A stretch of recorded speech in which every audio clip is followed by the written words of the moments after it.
Ujjwala बैसाने yes Marathi news मध्ये आपलं स्वागत। आता पाहूया एक स्पेशल रिपोर्ट।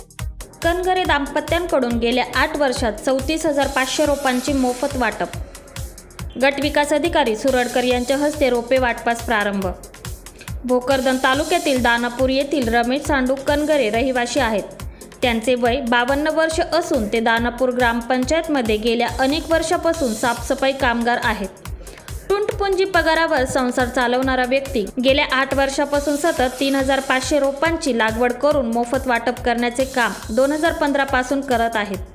प्रथम वर्ष 2015 मध्ये गावाला पाणी पुरवठा करणारी जलवाहिनी जवळ त्यांनी 3,500 वेगवेगळ्या जातीच्या रोपांची लागवड केली होती, परंतु नवीन असल्यामुळे रोपे वाटताना तारंबळ झाली।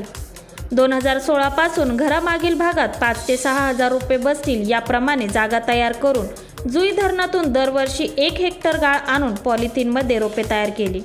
या कामी त्यांना पत्नीने सहकार्य केले। सीझनप्रमाणे येणाऱ्या झाडांचे बियाणे रानावनात जाऊन गोळा केले।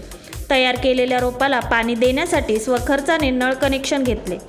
गावरान आंबा दुर्मिळ होत असल्याने यंदा गावरान आंब्याची 1200 कलमे तयार केली आहेत। तसेच जांभूळ 600, चिंच 300, बादाम 300, सीसम 500, लिंब 300 असे विविध झाडांचे एकूण 4,500 रोपे तयार करण्यात आली आहेत। दरम्यान वाटपास प्रारंभ करण्यात आला आहे। ग्रामपंचायतीचे मानधन, पत्नीच्या रोजंदारीवर मिळणाऱ्या पैशाची बचत करून रोपाची निर्मिती करून गाव आणि परिसरातील देहेड, भायडी, तडणी, मुरतड, निंबोळा, गोद्री, दगडवाडी, कोठोर बाजार, सुरंगळी, वडशेत, नवी व जुने या गावात प्रत्येकी 105 झाडे ग्रामपंचायतीला देऊन संगोपनाची जबाबदारी देणार असल्याचे रमेश कणगरे यांनी सांगितले आहे। येस मराठीसाठी तालुका प्रतिनिधी अमोल शिंदे, भोकरदन।